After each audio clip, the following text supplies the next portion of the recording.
Good evening, and welcome back to Scary Stories.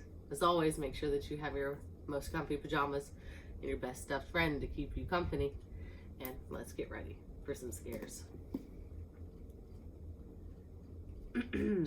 Tonight's story is called The Dream. Lucy Morgan was an artist.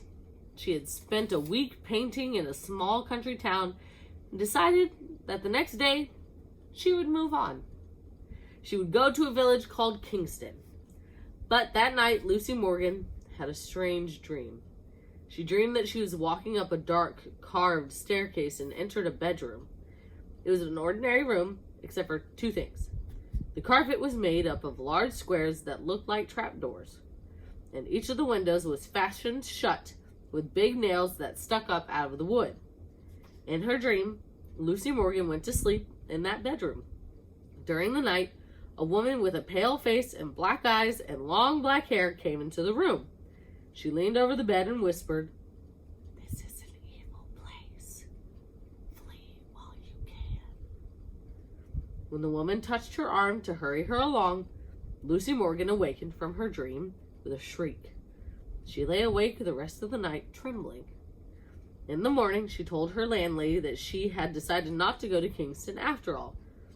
"I can't tell you why," she said, "but I just can't bring myself to go there." "Then why don't you go to Dorset?" the landlady said. "It's a pretty town and it isn't too far." So Lucy Morgan went to Dorset. Someone told her she could find a room in a house at the top of the hill.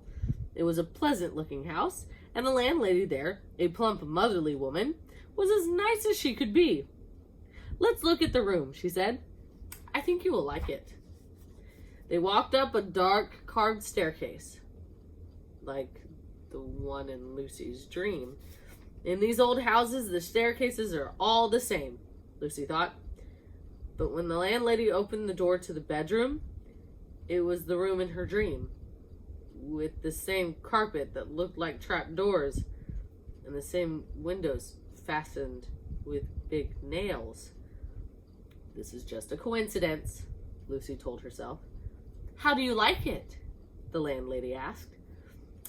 "I'm not sure," she said. "Well, take your time," the landlady said.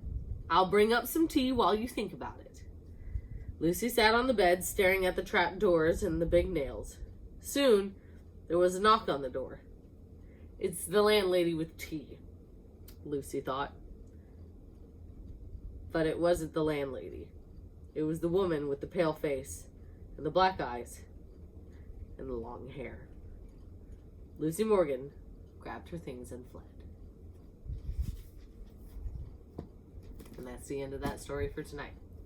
As always, good night.